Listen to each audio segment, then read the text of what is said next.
Berarti ini di bulan keberapa nih, Pak? Di bulan keberapa, ini Pak? masuk bulan keempat, mau masuk bulan kelima, Pak. Wih, terus oke, Pak. Ya, so far sampai hari ini puji Tuhan oke, Pak. Bahkan ada dari 1 bulan itu bisa lebih tinggi dibandingin salary saya selama ini di korporasi, Pak. Wih, tepuk tangan dulu dong. Kantong duit 3, 2, 1. Yuk kita ngobrol.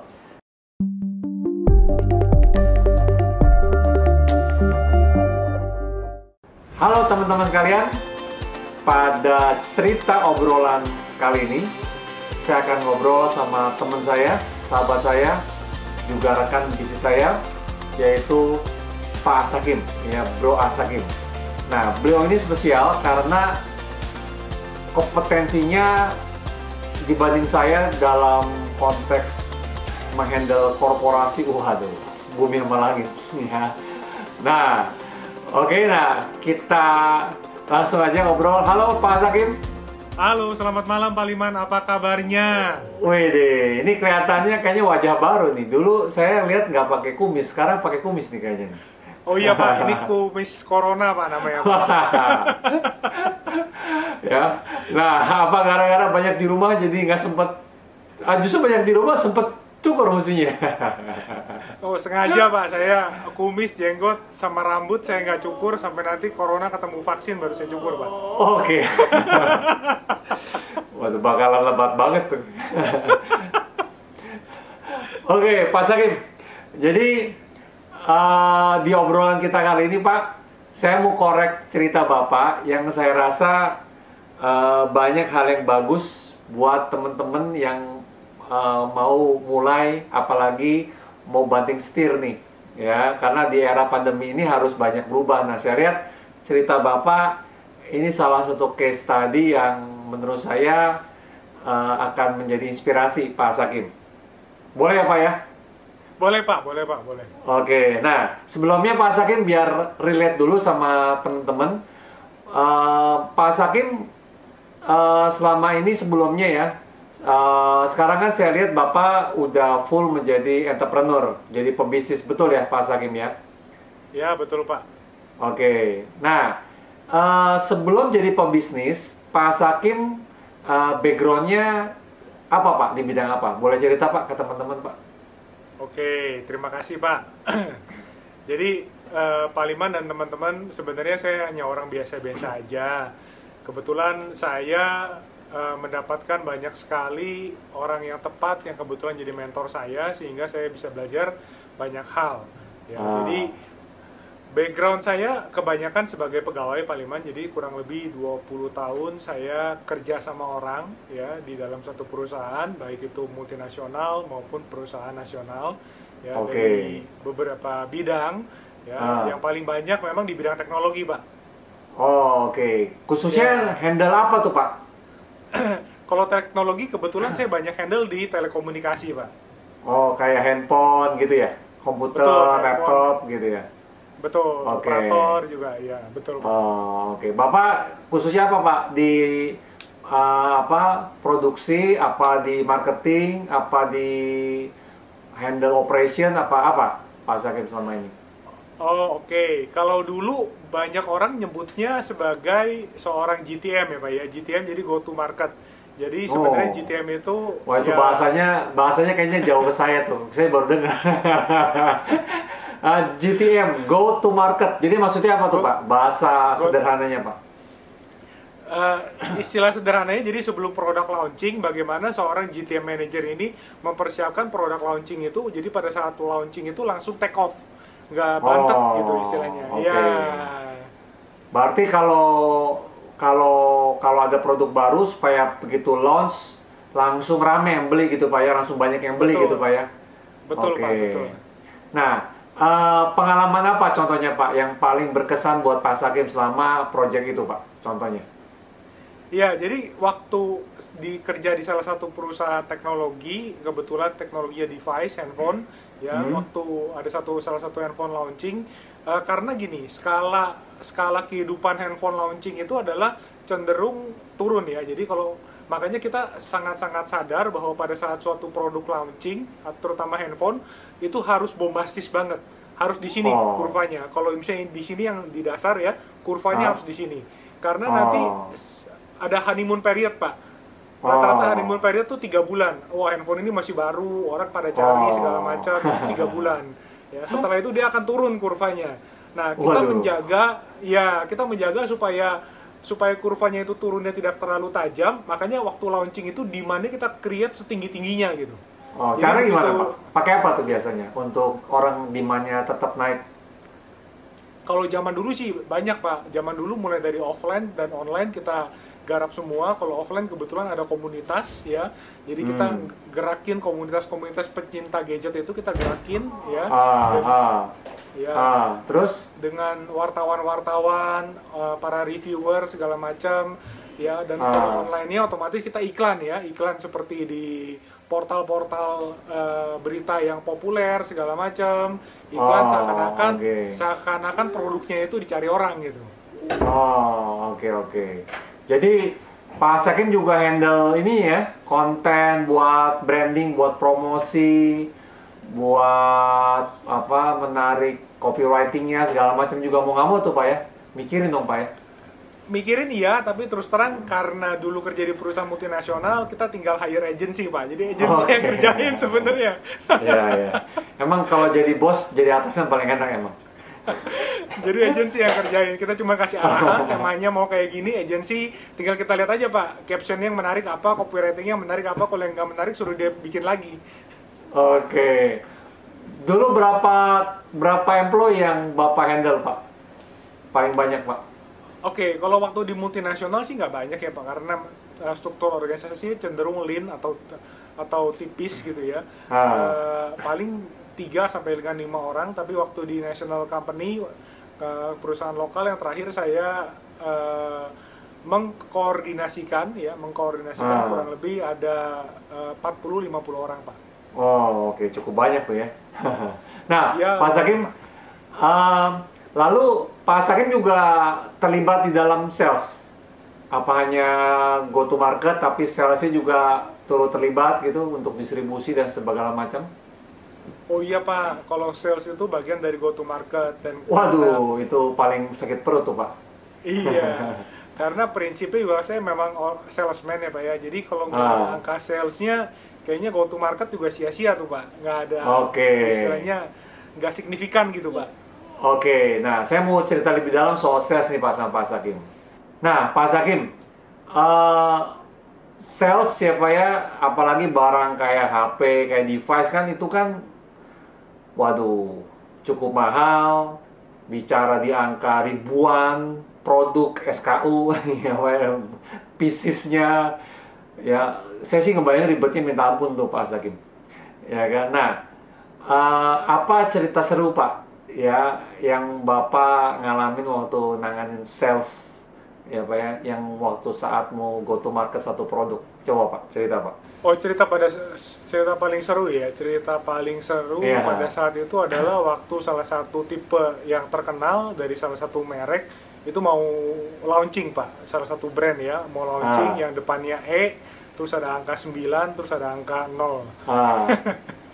Ya, jadi terus gimana tuh?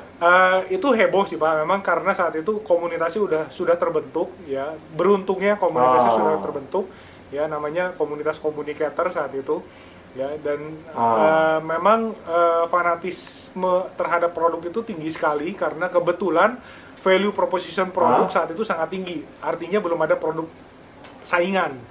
Ya, jadi pada saat kita launch di salah satu hotel berbintang di Jakarta, itu kita ngadain semi flash sale. Kalau zaman dulu kan belum ngerti tuh Pak flash sale. Kalau sekarang kan era e-commerce internet itu ngomong-ngomong apa-apa flash sale. Ya, kita dulu Bapak udah praktekin ya dari dulu udah, juga, ya? Tapi secara offline. Ya, secara offline. Berarti ngumpulin komunitas itu di situ ya, rebutan Pak. Ngantrinya juga harus masuk satu persatu. Nah, saya ingat banget itu yang ngantri ada kurang lebih 5.000 orang Pak, beneran. Waduh. Sedangkan stok yang kita punya cuma 1.500. Berarti dari situ bisa jadi cerita kemana-mana tuh Pak. Betul.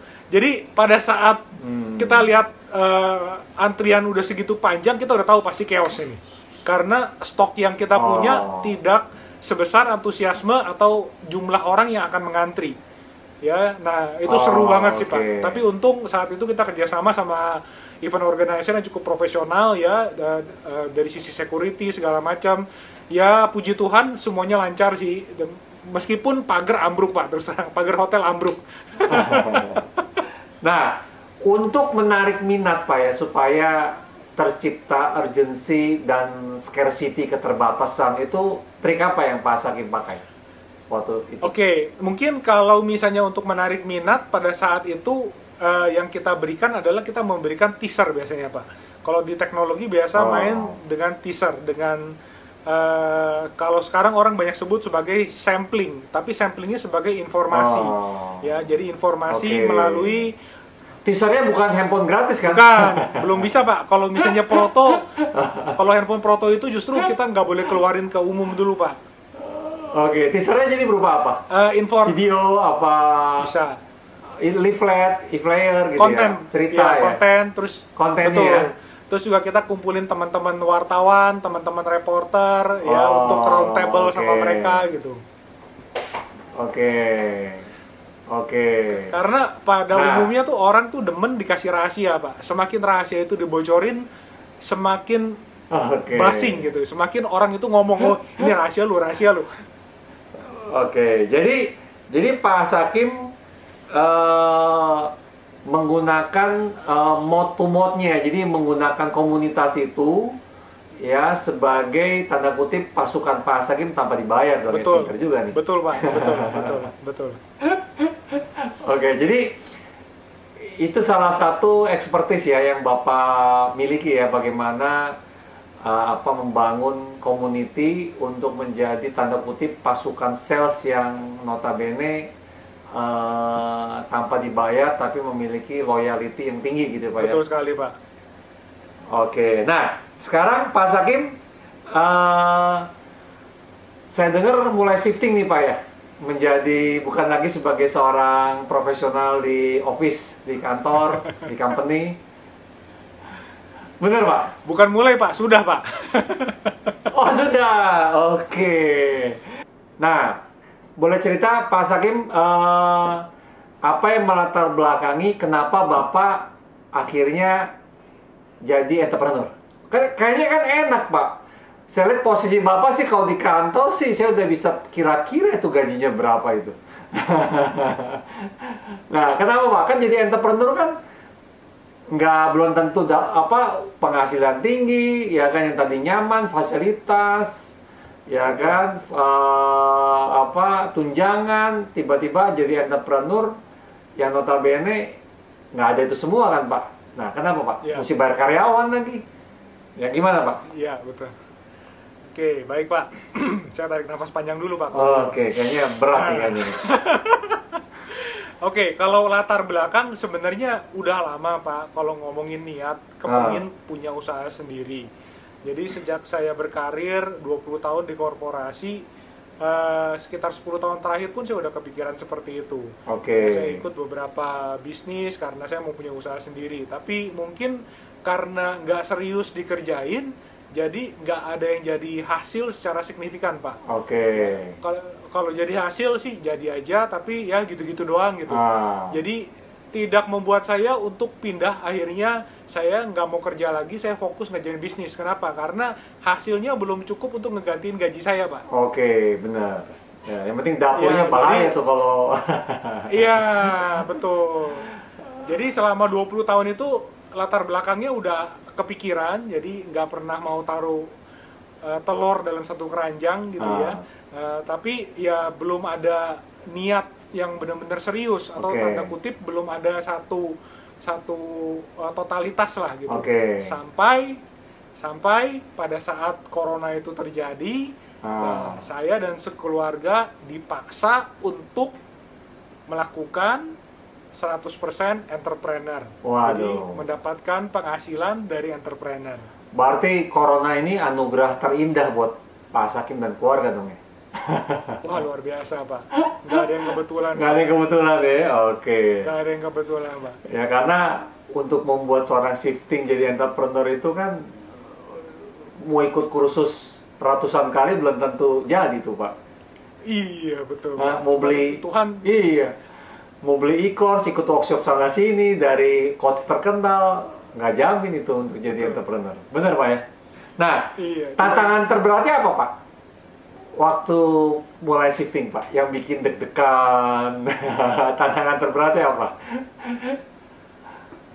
Tantangan terberat terus terang bukan masalah kerja Pak kalau di saya Pak. Apa? Kalau saya kerja keras itu biasa-biasa aja. Oke, kalau nama masalah tengahnya, tantangan. nama tengahnya kerja keras gitu.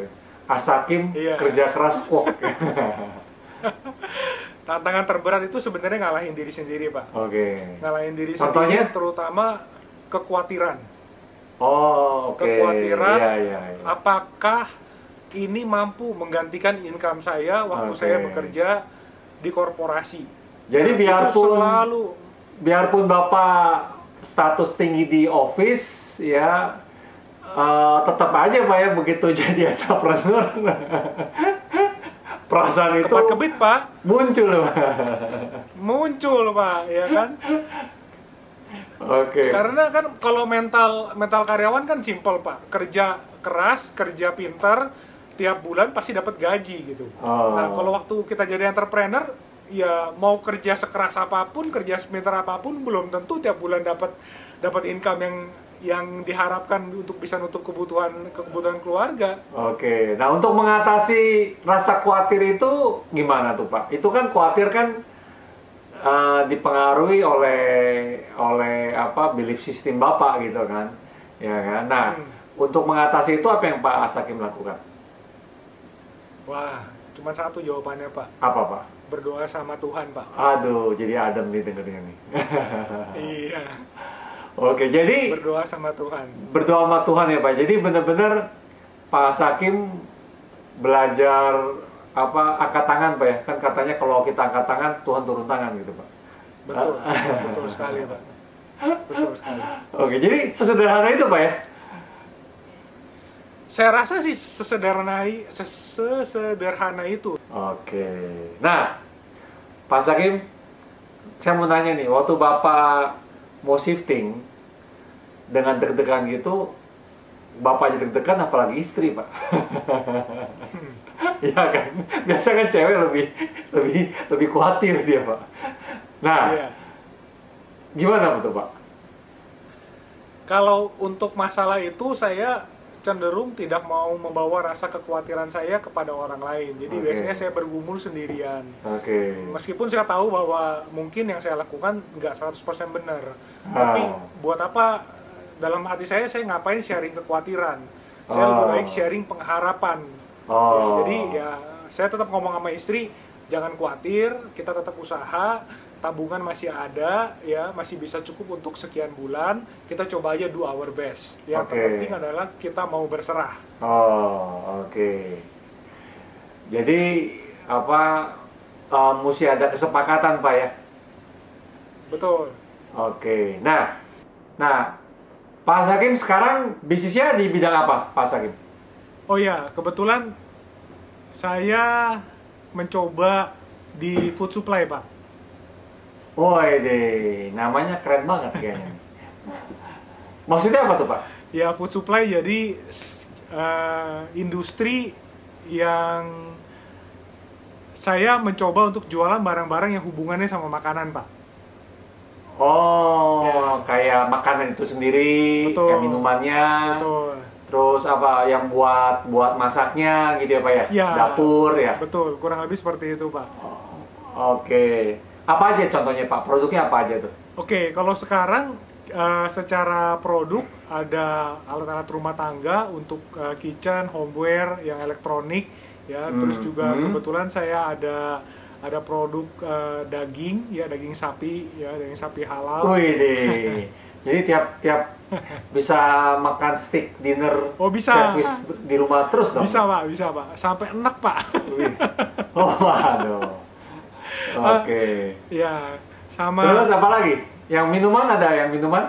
Ya, minuman lagi coba garap untuk industri kopi-kopian Pak, tapi lebih ke arah beans-nya ya, biji kopinya gitu. Oh, oke. Ya. Pak Sakim juga ngerti kopi? Saya kebetulan pencinta kopi Pak. Oke. Nah, Pak, kan belajar produk knowledge gitu kan nggak gampang nih Pak, shifting Pak. Ya kan? Karena pasti banyak nih Pak, orang-orang yang karyawan sekarang mau nggak mau jadi entrepreneur. Hmm.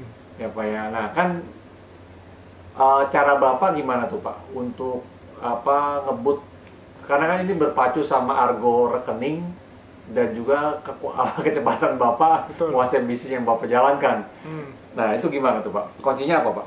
Kuncinya yang pertama berdoa, Pak.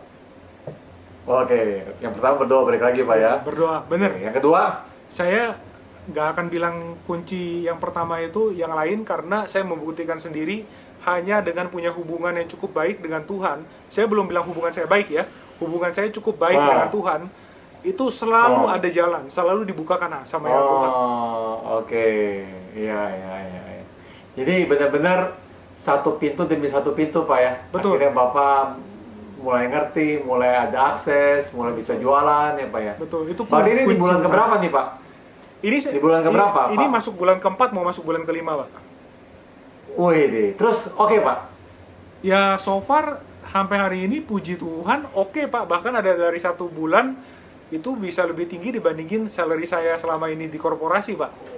Wih, tepuk tangan dulu dong. Luar biasa. Ya bayangin coba ya, 4 bulan start bisnis langsung bisa mereplace gaji profesional yang notabene Pak Sakim juga bukan posisi sembarangan di kantor ya Pak ya. Ya, satu. Nah, itu benar-benar membuktikan kuasa doa itu Betul. luar biasa ya Pak ya. Betul. Nah, Pak, sekarang kalau ada teman-teman yang mau bermitra sama Bapak, ya, apakah ada kesempatan tuh Pak?